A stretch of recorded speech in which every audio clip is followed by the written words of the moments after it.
Cameron Guthrie is set to play his 200th AFL match against Greater Western Sydney. Guthrie was drafted with pick number 23 in the 2010 AFL draft, selected out of the Calder Cannons in the TAC Cup via the Sunbury Lions. Guthrie began his career as a small defender, learning from the likes of Matthew Scarlett and Corey Enright in an experienced defensive group. He graduated into the midfield in 2014, first playing a run-with role on some of the game's most damaging midfielders, before stepping into a more defined ball-winning role a season later. Guthrie produced his best season in 2020, claiming a maiden best and fairest and his first All-Australian blazer. He's played in 15 finals in his career, including last year's losing grand final, and has a winning percentage of 67% in the games that he's played. Cam also happens to be my brother. Welcome to the Over the PA podcast, Cam. Thanks very much for having me, Ben. I know we've done a couple of these for my milestones in the past, some different formats, but it's good to be on with you. What does it mean to you to play 200 AFL games? Yeah, it's it's a great feeling. I think when you kind of come into the league and maybe like project ahead a little bit as to what it might hold, I didn't really think 200 games would necessarily come my way. I remember having some kind of conversations with some of the older players who I think we'll chat about a little bit later when I first kind of came into the AFL system, and I was kind of doing a few good things on the training track and played some early footy in my career, and they kind of mentioned that the way I'm kind of going, I might get to 200 games, but that felt a long way away at that time. So to be here now, in some aspects it's felt quick, and in others it's kind of felt like it's dragged, but from whatever perspective, it's good to be here. Yeah, well, for one, I'm really proud of you, so congratulations. But we've started very serious, so we're going to go into a little bit of a little bit of fun, and I think we'll go back to sort of the start of your journey. Obviously, we grew up in Sunbury, Victoria, which is a town northwest of Melbourne, 45 minutes northwest of Melbourne, where I've got a family. We've got 3 brothers, mum and dad, so a family of 6. What was growing up in a big family like for you? I loved it. I think we had a great childhood. First off with our parents, they were kind of always there for us, and I think they really put us first, which I think as a kid you probably don't appreciate. You think that's kind of just the way it is, and that's the way all families are. And obviously having yourself and our other 2 brothers to grow up with provided plenty of options, kind of entertainment-wise, and we kind of have always been into the same thing. So sport included, footy included, plenty of battles in the backyard, plenty of 2-on-2 footy, 2-on-2 basketball. I remember Josh throwing a discus through the window. So like Olympics, like we'd get pumped up and like we'd want to do everything. We'd want to like play cricket, all of that, and running races. So it was pretty fun. You get pretty competitive as well in the backyard, 2-on-2 basketball especially. Yeah, I think kind of whatever happened, no one kind of came inside happy after a big battle, and a few dust ups over time as well. A couple of concussions as well, I remember. Yeah, there's a couple. I remember you bowled a cricket ball and clobbered me on the head with it, I think, one day, and should have had a helmet on. Yeah, I should have had a helmet on. But yeah, silly kids. But it was awesome. I think we really, I think you underestimate how much you can kind of refine your skills at that age, and I kind of find it pretty amazing that people can kind of transfer to another sport pretty late, because I think a lot of the skills that I learned does go kind of all the way back to when I was 7, 8, 9 years of age. Exactly, and I think having 3 brothers for us, so there's 2 years between myself and you, and then our next brother Josh as well. So there's 6 years between myself and him. Obviously 4 years between you and him, and then Zach as well, who's at Geelong as well. So I think being able to muck around in the backyard and, as you said, refine your skills was something that really stood us in really good stead for our sporting achievements. For sure, and I think those age groups was like mum and dad did really well with their planning. I'm not sure how much they planned it, but it was like me versus you, and then one of us would have one of the younger boys in our teams as well. So it was good. But now, we're at an age, we're still pretty competitive. We'll still get the basketball out or whatever. A couple of years ago, we were travelling through the States together, and had an intense game of beach volleyball and stuff. So now it's me and you versus those two because they get on pretty well. So, all good fun. Definitely. Just going back to your junior footy career. So you started off with Sunbury Lions, and that was our local club.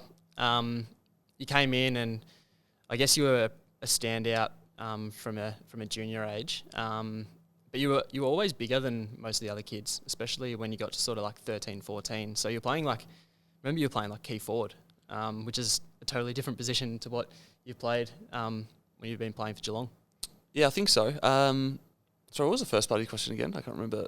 You started off playing for the Sunbury Lions. Yeah. And, what was that like growing up and playing for the Lions? Yeah, it was really good.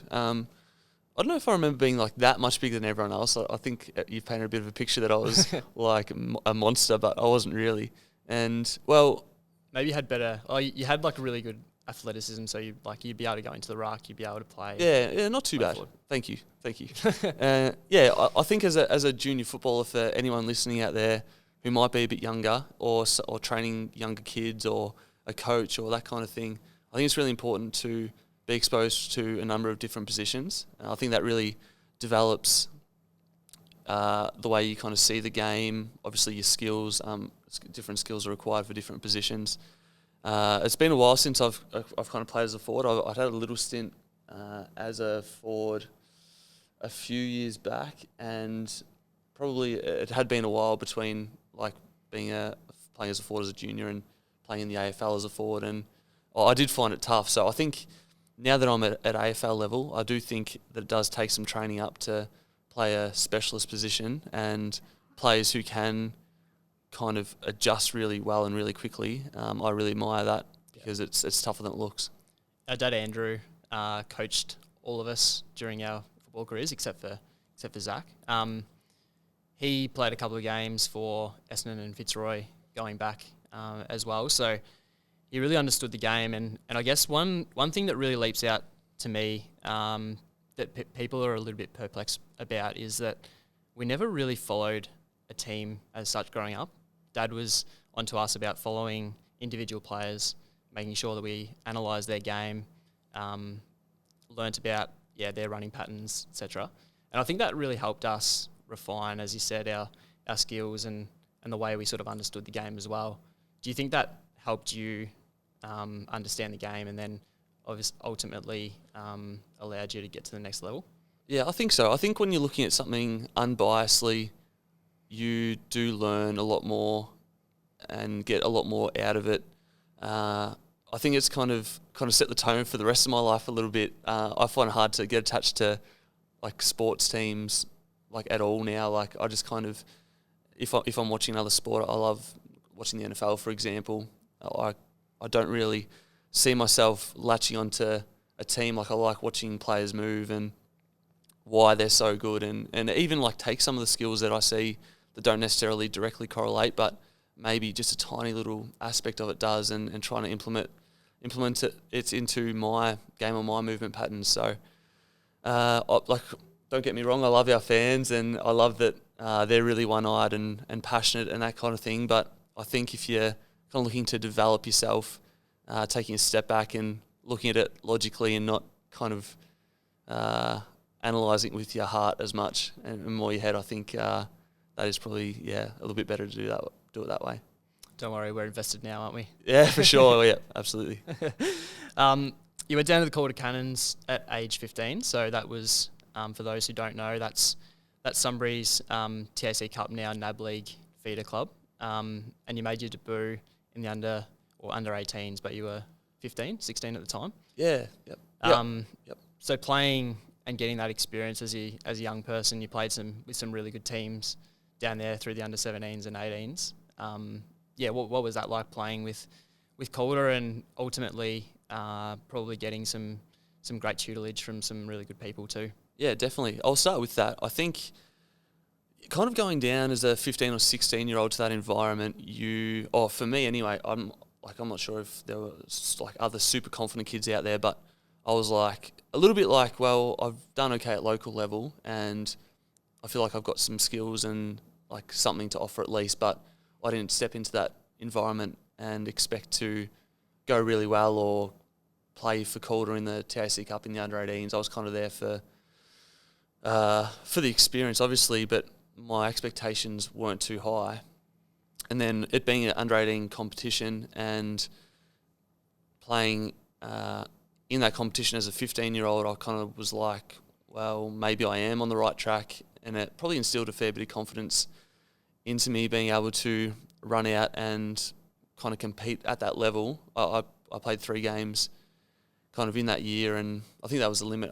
A couple of other players did the same thing because I think our under-18 team at that time wasn't particularly strong. So I think that exposure, and that probably runs a little bit parallel with my AFL career, kind of getting 2 games in my first season in a team that went on to win a premiership. I can kind of draw some similarities between those, I guess, 2 experiences. And then, to go on, and I played a lot of footy as a 17-year-old, a lot of footy as an 18-year-old in the TAC Cup, represented Vic Metro in the under-18s, played on some really good players from different states who I guess the media was talking about being high picks and top 5, top 10 picks, and I did kind of okay jobs on them, or nothing that I guess I felt like out of place trying to play on them. Like, I didn't feel like I absolutely dominated them or anything like that, but I was kind of like, oh, maybe I kind of can do this. And then kind of leading into like late in your under-18 career, I was a little bit still like I don't know if AFL clubs kind of still want me. And then I was kind of talked about being a first round pick, and that kind of blew my mind, and I ended up going at the end of the first round, pick 23 to the Cats. So I think, it's kind of those, like the last 3 years of school, I think for anyone are kind of big changes and new experiences, but throw in, trying to get drafted and then being drafted as well, that was, a massive experience. Yeah. You probably put aside your disappointment because not being selected for the Vic Metro under-16s, which is usually a pretty logical pathway to go on to under-18s and then clearly get drafted. But you really bounced back really well from that. And I think, as you mentioned, those roles that you played on, Jared Pollack, Harley Bennell, and then it was Dyson Heppel in the TAC Cup Grand Final, was probably the catalyst for you getting drafted. Teams were able to see you could play some really disciplined roles on some great players, because I remember at the start of your draft year, so 2010, it was no certainty that you were going to get drafted at all. Like, we probably didn't think that. And then you get to the end of the year, and as you were saying, like, all of a sudden you're in the first round pick category. Do you think that confidence came from playing on those players and just believing in yourself as well?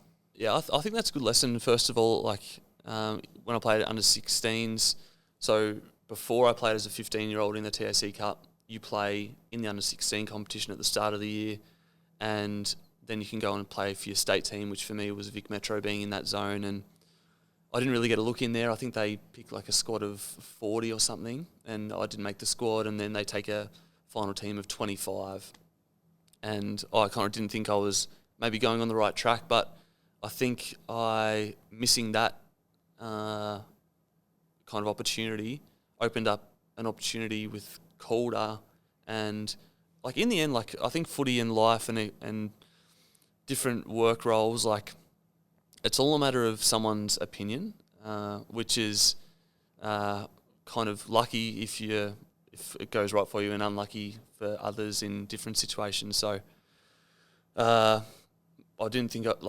was thought that I wasn't good enough to play in the under-16s Vic Metro side, but then a whole new kind of coaching staff of under-18 coaches saw me and saw something in me, and kind of they were able to develop my footy because they formed an opinion that I might be able to end up being a good TAC Cup footballer and maybe an AFL player. So I think if there's a lesson there to be learned, it's just because someone doesn't like the way you've done one thing, there's always going to be someone else who kind of appreciates you. Draft night, what were your recollections of that?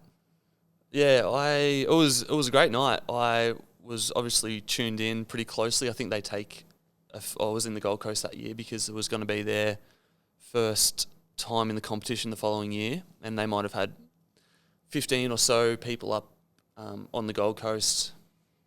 Some of my teammates who were going to get picked early, but I was just watching at home. I wasn't expecting to be like a top 10 pick or something. So tuned into Fox Footy and kind of did the first 10 picks, and then slowly, I think they did the first 10 picks like slowly to build People a bit up of on a stage when jumper presentations and Yep. everything. Yeah.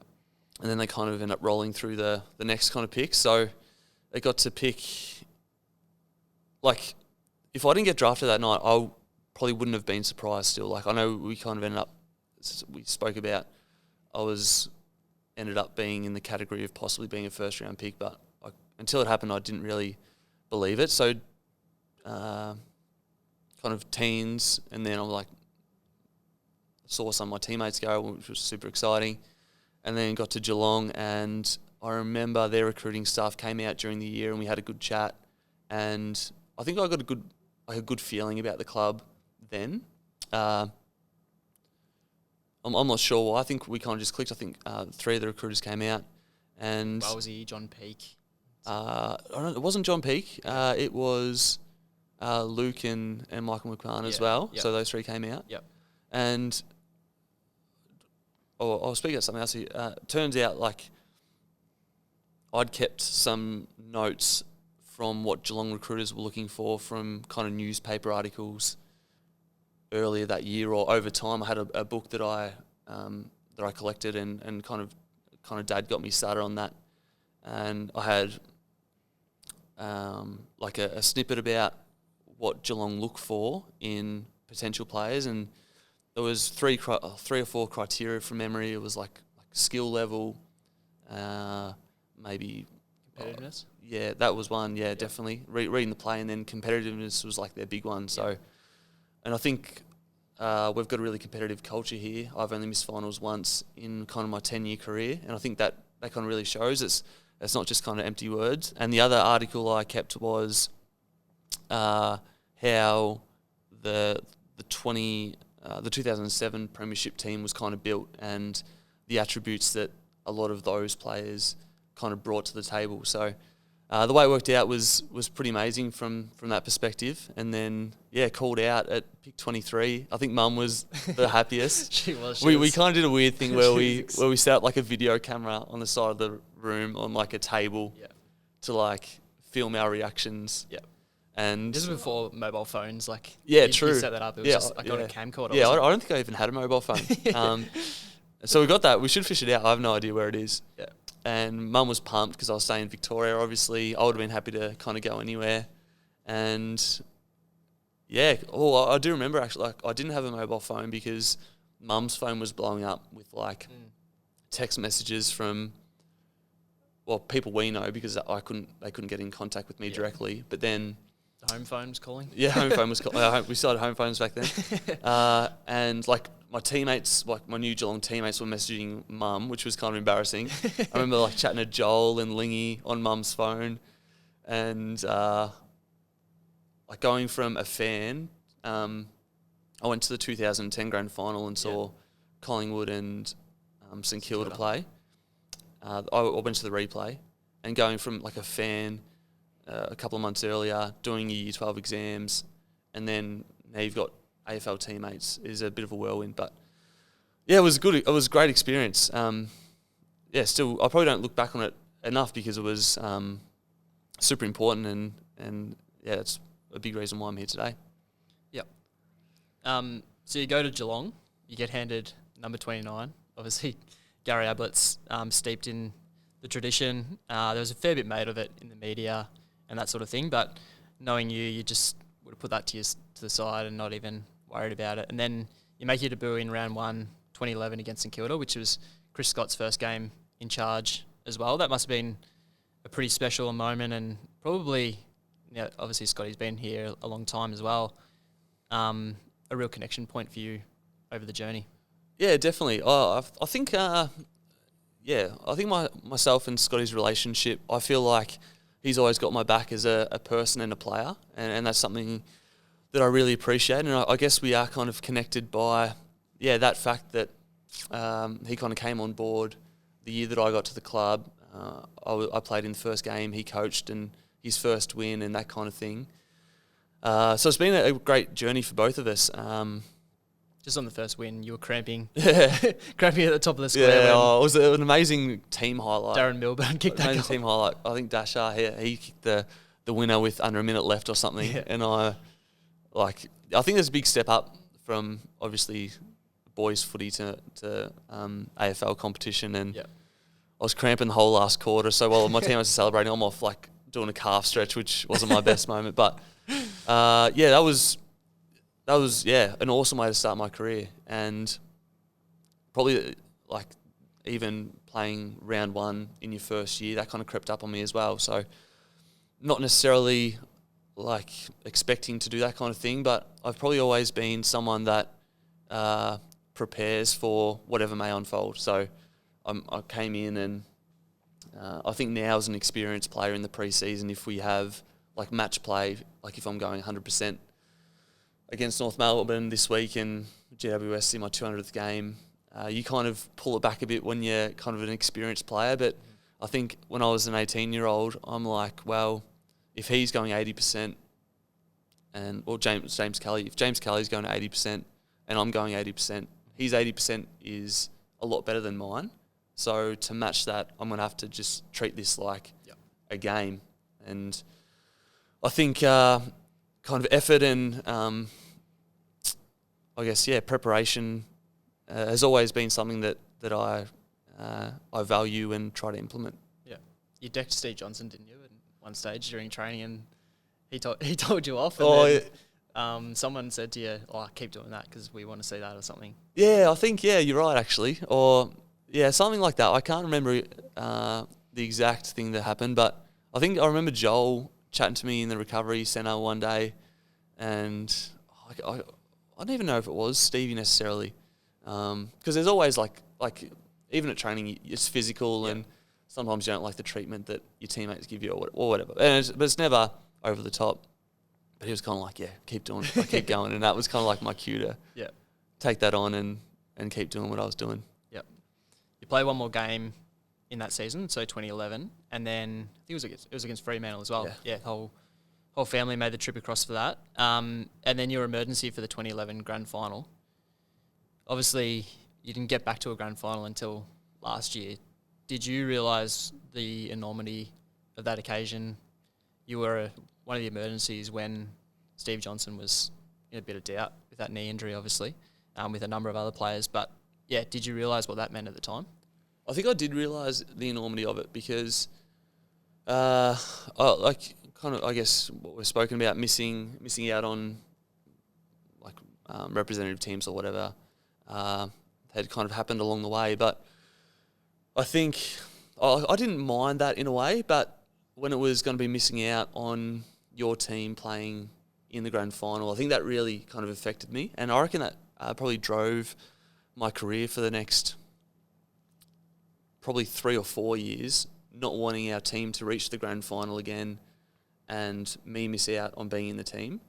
So I think I used that as a bit of a driver to kind of further my career, and then I've probably been a regular part of the team for the last probably 7 or 8 seasons really. And I guess in a way, like when I was young and had played 2 games that year and 2011 grand final and I missed out, I was probably a little bit like dirty. Because not that I felt that I was better than people that did play, but like it's a bit of an opportunity missed and that kind of thing. But I think now that I'm 28 and almost 200 games into my career, like looking back at that doesn't seem like a massive issue to me anymore, and it's kind of onwards and upwards, and like kind of just getting on with it and looking to the future now. And I'd love to see our group of players be able to kind of reach that again. Everyone's kind of like, it'd be I've never played in a premiership, so if this year we kind of did go all the way, it'd be my first premiership. It'd be Joel's first premiership as captain, like there's still a lot of firsts. Like even though he's a 3-time premiership player, it's still really exciting for everyone involved. For sure. So you started your career at Geelong as a small defender, so playing on the likes of Cyril Rioli, who I think that was probably one of the best matchups for you in terms of the way you performed. I think you really rose to that occasion. You did pretty well on one of the best players to ever play.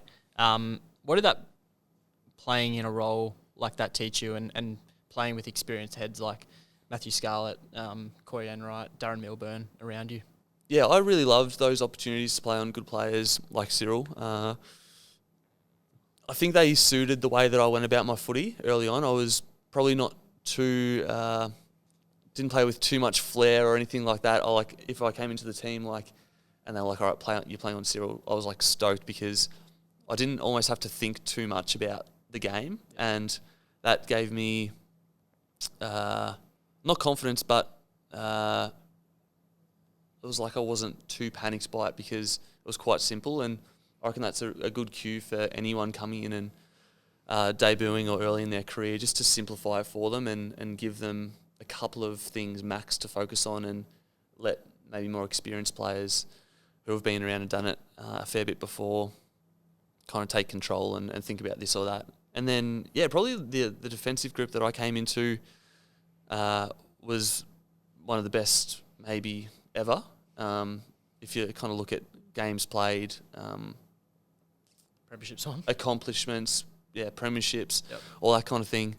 But like they were always a really like relaxed kind of group. Like I think they had a bit of a reputation for being a little bit maybe mean or nasty or mouthy. Yeah, something, all those things. But like you're kind of in the rooms before the game, and they were just like, "Oh yeah, we're playing a big game here." But that kind of, they had like quiet confidence, which is probably the best kind of confidence. Like they didn't have to get themselves right up every week and play really well one week and then come crashing back down the next. They were always just ready to go, confident in what they could do out on the field. And I think when you get to that level, you can achieve some pretty good things. I think, even though we haven't gone all the way the last couple of years, for example, I think we've got players who are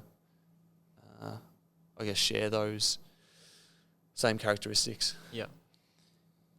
So obviously we mentioned you started off as small defender, moved into the midfield in 2014, 2015, and you played a fair bit as a run-with player, and that was probably a good way to graduate you into a different area of the field. It probably suited you to be defensive-minded at that time of your career. I remember you played on Patrick Dangerfield when he was at Adelaide. Yep. Was that round one? It was early in the season anyway. Yeah, early in the season. Yeah, yep. And I think he was in amazing form, and I reckon you ran with him. You were in his back pocket pretty much the whole game. So, what was that like to prepare and play roles on some of the game's best midfielders like that? Yeah, it was something that I really looked forward to. Even though Paddy is a star now and he was a star then, I didn't necessarily look at him and think he was kind of this unbeatable kind of player. Like I always had some confidence in my abilities that if I did it the right way, prepared well, and went out with kind of a good attitude, I guess, as simple as that. Things,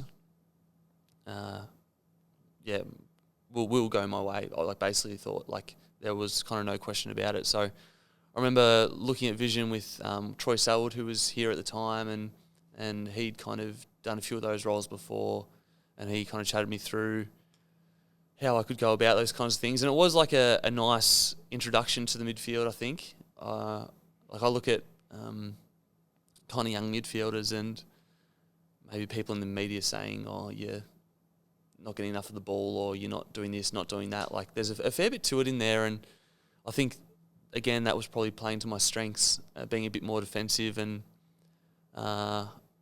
then, seeing the way that those guys kind of go out their footy and then kind of developing a bit more of an offensive game from there. Yeah. As you said, you moved into a bit more of a fully fledged midfielder, became a bit more ball oriented, and that was 2015. So remember at the start of that 2014 preseason going into 2015, that was probably when you really improved your endurance and your ability to repeat runs. So what do you reckon sparked that appetite for work, and was it something that really clicked for you? Yeah, probably not one thing, but I just wanted to be the best player that I could. Like, I wanted to. I knew there was like a chance to maybe evolve from being just a small defender to a midfielder, and I was like, well, if that's going to happen, I don't want to be left behind. So I probably made it a bit of a priority to improve my kind of endurance base then, and then like just going back to what we spoke about before about like missing opportunities. Like, I didn't want to like miss an opportunity to perform well if it kind of came to that. So and being on an AFL field is like a whole different ball game. Like, there were a lot of skills that you could easily execute on the training track. But then coming into an AFL game, it took me a while to be able to just do them like automatically. Like kicks that I'd make at training with ease, like, seemed a much bigger deal at AFL level. So I think there's a big period of finding your feet, which is why I kind of take the Approach. The approach of being like patient with young players. Like, they kind of come in and a lot is expected of them. But I reckon like starting as a role player and kind of evolving from there is kind of a great way to kickstart yourself. Yeah. Probably a real highlight for you in your career is when Zach arrived at the club. So made his debut in 2017. You had the opportunity to present his jumper before the game as well. So made his debut against GWS, and the whole family went up for that. And Nana and Grandpa made the trip up as well, which was the famous phone call. Yeah, which was awesome. What's that been like playing with Zach, and I guess sharing those experiences, even playing finals with him as well? Yeah, well, I think even if I end up being a premiership player at the end of my career, I think because we are so close, I still think playing with one of my brothers at AFL level for multiple games will be my kind of career highlight. Obviously, I love kind of being out in the field with him, but when you're at the same team, you do spend a lot of time with each other at training. Like, you're often on the same schedule, so after training we spend a lot of time together. We like playing golf together, so I think it's those moments that I'll kind of cherish just as much. So I think kind of two brothers playing together at AFL level is a good effort, but kind of same team, it kind of couldn't have worked out any better. I think my ultimate dream would be to play in a premiership with Zach and accomplish both. Kind of those two highlights together would be amazing. Hopefully it happens at the end of this year. Yeah, we'll see. We'll see.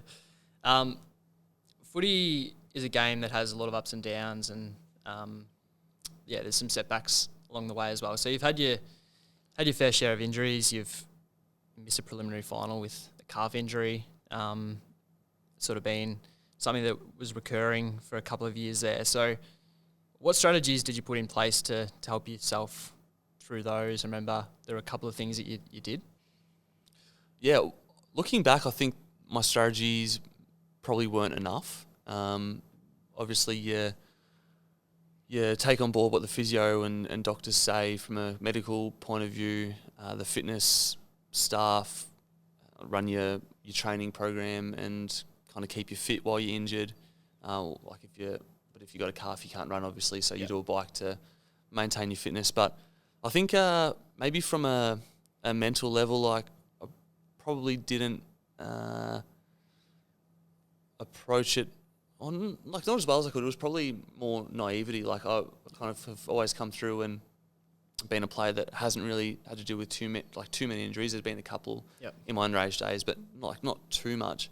So I think they were big learning opportunities for myself. I think now I'm really well placed. If it, touch wood, doesn't ever happens again, I'll be able to do that. So I think like AFL players, I think you sometimes forget how young they are, and maybe what they haven't experienced before. So, yeah, I think that there's probably a 3-year period where I had some calf injuries, had an ankle injury, and I probably wasn't sure of the exact things to put in place to make sure that when I came back fully fit, I was ready to kind of come out and hopefully dominate. And I think that's a lot of that was mental. Yeah. A couple of things I think you did were, like, you'd probably see yourself cycling on the bench at halftime or in the rooms of the game and stuff like that, just to sort of keep your movement going so that you wouldn't seize up. And yeah, I think those sorts of strategies probably, along with your mindset, were something that you really look to approach. I think nowadays I'm like ultra, like, what's the word when you careful? No, not careful, because like I don't think you should be careful as an AFL player, but ultra, like prepared and like I just want to tick every box so that like I hate the idea of a preventable injury occurring to myself and missing games and not being out there. So I've got a prep to train routine that I do every morning, a prep to play routine that I do before every game, and it's something that's been pretty like continuous for the last kind of 3 years, and I'm pretty I have to do it. Like, I'm not superstitious about it, but I kind of love like doing it. Stone unturned. Yeah, for sure. Yep, definitely.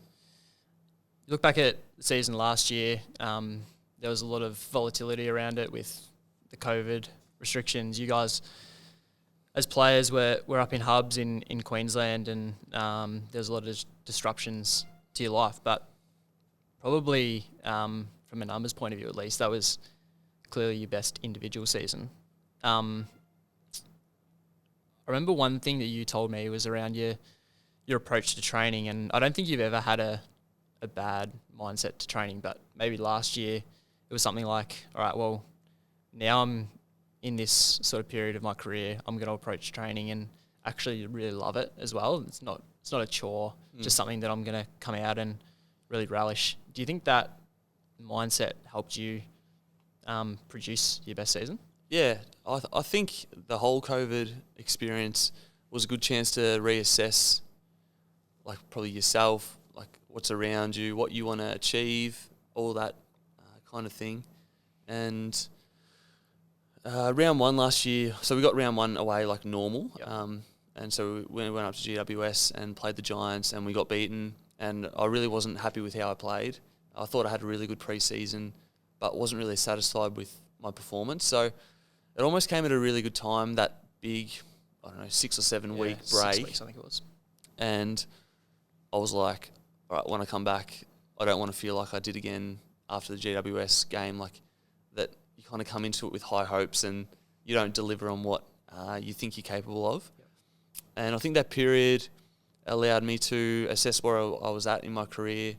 I was probably coming off a couple of injury, not ravaged, because I kind of ended up playing a few games through this career, but interrupted seasons. Yep. And I think approaching the year after that, going to hubs and thinking, well, everyone was a bit doom and gloom. This is the worst. Why aren't we home? All that stuff. I kind of took it as maybe this is a good chance. If people aren't enjoying the experience, it might give me a bit of a leg up and give me a bit of an advantage. And I think that's the way it worked out, but only because that was my mindset. Like, I would have been in the same shoes, but I think it's amazing kind of what your mind can achieve if you put it to work in the right way. Yeah. Do you think it was a culmination of the hard work that you've put in, like 10 seasons at AFL level? You're probably in that peak point of your career now where, you're 28. You're probably in the best point of your career. So do you think that was a bit of a combination of that hard work coming to fruition? Yeah, I think so. And I think there's probably a lot of situations on the field now. There's not a lot that I haven't seen. I feel like I've experienced it's pretty general, but like getting beaten by a lot, winning easily, close games, and then actually doing certain skills and being in certain game situations and that kind of thing. So, and I think that my body's at a good stage as well. I haven't really had a bad injury for the last couple of years. I missed a couple with my shoulder this year, but I feel like I've kind of bounced back and that's feeling really good now. So, kind of onwards and upwards from here and looking forward to a good final series. For sure.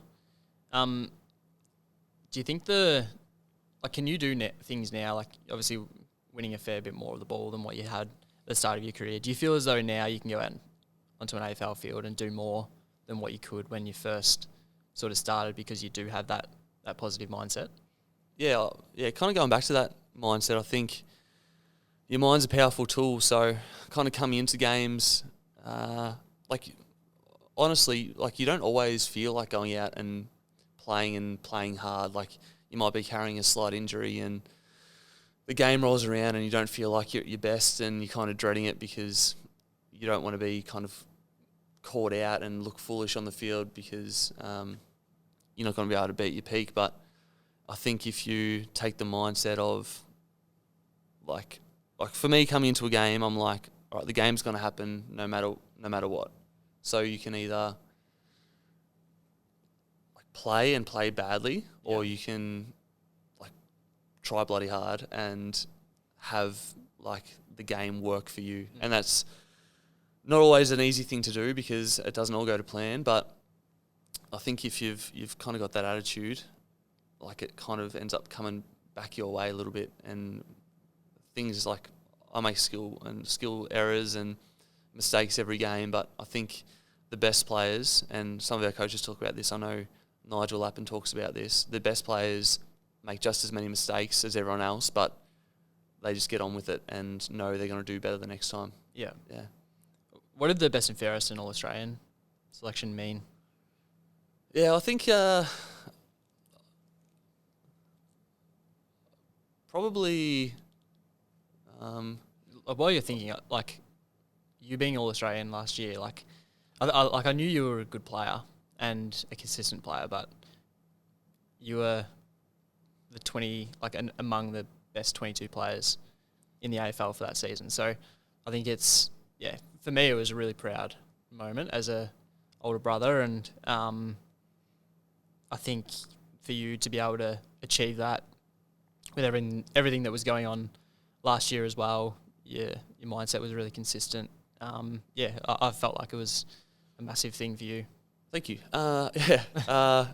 I think that's an interesting way to frame a question. What does it mean to you? It kind of feels like you should be able to delve really deep and think about I don't know, it gets a bit I don't know, convoluted. I don't even know what I'm trying to say exactly, but I think first of all, winning a best and fairest for an AFL team, it sounds weird now because I've done it, and I don't want to kind of toot my own horn here, but before I'd won it, in the years kind of leading up to it, I was like, that's an amazing achievement. But when you've done it, it doesn't feel as amazing. So I think, and probably the same as being an All-Australian, I was like, wow, All-Australian players are this talented. They're amazing. They're a step above the competition. But kind of now that I've done both of them, they don't feel as prestigious almost. It kind of doesn't change who I am as a person. Although it feels like a great accomplishment, it's not like I'm 25% more confident or I'm way happier now that I've achieved those milestones. So it's nice to see myself on my locker, I've got a bit it might be an asterisk next to my name, or oh no, that's on the playing board on my locker. I've got a little medal next to my name, so something denotes the achievement. To kind of tell that. Yep. Or in 10 years' time when I'm not here, if someone looks up there, they'll know that I kind of won a best and fairest. So to kind of be up there forever now is kind of cool to think about. Yeah. I think one thing for any footballer that's really important is having balance away from the field as well. So we might go a little bit into you away from the field. So you got a partner, Lauren, who has been a really big influence for you. Her daughter Carmen as well. So she probably came into your life when you were playing some of your best footy as well. Yeah, she probably wants to take all the credit for that. Yeah, well, they both came to the hub last year, and it was probably really helped my experience. I think maybe some of the young guys, for example, who weren't as settled in their life, a lot of the older guys kind of have kids and wives and partners and that kind of thing. And I reckon that would have been a tough challenge for those guys, but having them up there, they were great support for me, and they really enjoyed the experience, and it probably helped me enjoy mine a lot more. And they've been a super support kind of network for the last 6-7 years. But I think probably extending on top of those guys like you and mum and dad and my brothers and extended family and friends as well. I feel like we've always been lucky that we've always had a great support network around us. And honestly, I kind of don't know how people do it if they don't have that. That's how much it kind of means to me, and how much I get out of it. Yep. A few of your hobbies away from the field as well. I think these are the things that we really want to like to discuss. So golf, surfing, love it. NFL fantasy. Let's go to NFL fantasy because we're both massive NFL fans. We are. There's a huge competition at the club, isn't there, as well, with past players and current players? Yeah, so I'm in 4 leagues. It actually takes up so much time, but I love it, and I probably could be doing something really productive in that time to, I don't know, make me look like if I spent the same time looking at the share market, for example, as the same time I check my fantasy team, I'd be a very rich man. So I'm probably leaving myself a few dollars on the table there. But so we've got a family and friends league, which we do. We do a current Geelong listed players competition. I think there's 12 of us in that league, and that's kind of good to come in Monday morning. You get up, it's usually pre-season for that timing in the year. Get up, set the alarm for 3:30 a.m. Get up, tune in, then watch literally 4.5 hours of Red Zone and the morning's games, and then come into training, have a bit of a discussion with the boys about who's going well, who went off, who got injured and left some points on the table for you, and then get into a big day of pre-season and train from 9 till 5, and it's boiling hot, and you get home and you're absolutely wrecked because you've been up since 4. And then it's actually a great way to keep in touch with some of the past players as well. We have a competition with a lot of the guys who were in that kind of 2007 to 2011 successful premiership period, and we kind of haven't done it the last couple of years through COVID, and there's people all over the place now living in different states, and we have a trophy and we have a dinner for the winner and that kind of thing. So it's all good fun, but as I said, it's probably if you don't win, it's probably not worth the wasted hours, but I enjoy it just the same. You also do some stuff that's productive as well. I'll give you that. Thank you. So you study off the field. So you've done a Bachelor of Health Science. You've deferred that, but you're currently doing Bachelor of Applied Management, isn't it? Yeah, so I got halfway through a Bachelor of Health Sciences degree at La Trobe, and I ended up taking a Diploma of Health Science with the credits that I got, and currently doing a Bachelor of Applied Business through La Trobe as well.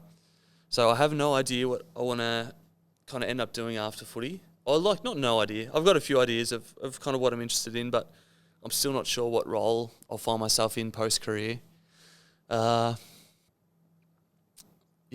knows? I think I've always had the perspective of when I get to the end of my career, I don't want to think that my best years are behind me. I want to finish my time as an AFL player and be excited for what the future holds, and not get to the end and be desperate to hold on to an AFL career or be an AFL player because I'm not well rounded in other aspects of my life. So I think that's the approach that I've kind of taken over time, building a couple of different skill sets, and I guess like rounding myself as a person. Yep. There's a couple of quirky things about you as well, and we might go into that. Is there? One thing that a lot of people wouldn't know about you, and I'm going to put you on the spot here because we're going to talk about. So you know how many letters are in a word when you see it, don't you? Yeah, I can kind of calculate very quickly. Yeah. I'll probably stuff up now if you actually quiz me on one. But like if someone says a word, like I don't know, over a massive period of time, and I kind of switch it on and off a little bit, but I count the letters in a word, or like if you said a sentence to me and I felt like it, like I'd count all the words and then add all the letters together and come up with an end number, which is probably pretty quirky. All right, I've prepared some stuff here. All right. So first word, ravenous. 8. Correct. Grapefruit. 10. Inspirational. 13. Nailed it. That's pretty good. I'm not sure if it's even that impressive. Like I think it is. Some people at home are probably listening to this and they've probably done it way quicker than me or something. But yeah, I don't know. It's just something weird that I do. That's good. You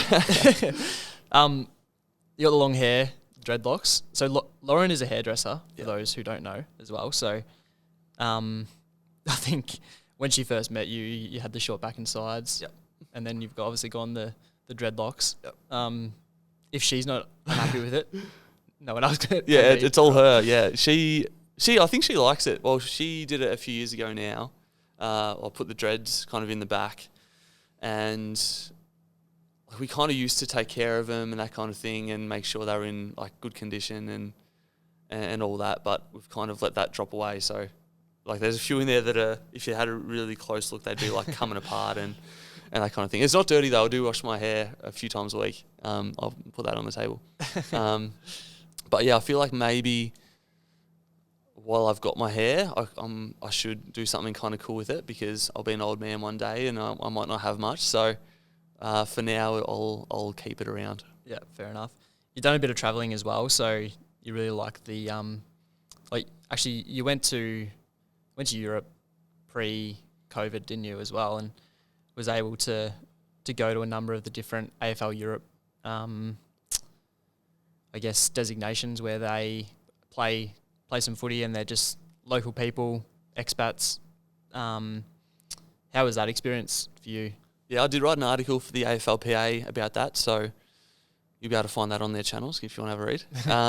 And that was really cool. Like, obviously, I love travelling. I love getting overseas and seeing the world. And I think it was a good kind of pairing, being able to do that with AFL Europe and with footy. And I was probably pretty shocked about how much interest there was in Australian rules football overseas. I was able to spend some time with teams in Sweden and Denmark, and they had like fully fledged sessions, big competitions. They have like their local, like in-country kind of competitions, and then they have like the World Cup, and they all kind of get together. So I kind of learned a lot along the way, and I'm kind of surprised, like, because I think AFL is like an amazing sport, or like Australian rules is an amazing sport, but it's kind of never taken off overseas to a great extent. But I think that experience maybe has shown me that there kind of is potential one day, but who knows? Yeah. A couple of other ones. So you're really competitive with quizzes, and I know Mark Blitzarves is a massive quiz master. There's a bit of competition that goes around at the club as well. So yeah, your general knowledge is actually pretty good. Thank you. As well, which that's good. It's always a good thing to have. And you fold your socks as well, mostly, don't you? Like before games. Like, I think there's been people who've asked me, like, why does Cam wear his socks so that they're just white or they're just all blue? Yeah. So yeah, can you just debunk that myth? Firstly, I am a great quizzer. Thank you very much. I know Blitzer's doing his podcast in a second, and can you let him know that I'm better than him? Will do. I think I actually like just the aesthetics of a solid sock over a striped sock. I don't know, like, I think like the Bulldog socks are cool because I think they're like they're mainly blue with a little bit of red and white, not like striped all the way. Yep. And so I just like the look of it. Fair enough. And lastly, before we wrap it up, I think it'd be remiss of us not to mention our mum and I guess the support that she's provided, like dad obviously as well, but Mainly mum. She's been through breast cancer and obviously I think it's more than 15 years in remission now, so which is great, and she's been such a massive support for us. It's a cause that's really close to our hearts as well. So I think it's just for us just having something like that and her being an inspiration for us has been a really critical part of your career and our lives as well. Yeah, definitely. And I think I was at an age where maybe I didn't, like, obviously, I think I was 13 or 14. And when you hear the word cancer, like, it's obviously a scary word. But then I remember asking mum, like, is it going to be okay? And she said yes. And I was like, all right, like, awesome. Like, but I probably, looking back now, I didn't realise... you didn't fully comprehend it. Yeah. And appreciate, like, how much everyone around us chipped in as well. And then kind of now, any time that I can get involved in anything, I guess, charity related to breast cancer, like I jump at it just because of the experience that she went through and that other men and women go through all the time now. So, yeah, mum is obviously amazing, probably the best person I know, and she's always been there for us, and she continues to do that. So, yeah. She's a great woman. As you mentioned, like we're a really tight-knit family, and we always look to go to your games. Mum and Dad have been on interstate trips. Us brothers are always there if we can make it. If we're not playing games, sometimes Mum and Dad are at 3 or 4 games a weekend. So I'm pretty impressed with their ability just to back it up and go. But yeah, I think on behalf of me and on behalf of our family, just congratulations on reaching the 200 game milestone. It's a great achievement, and hopefully there's plenty more to come. Thanks for joining us on the Over the PA podcast. Yeah, thanks, Ben. Looking forward to 250.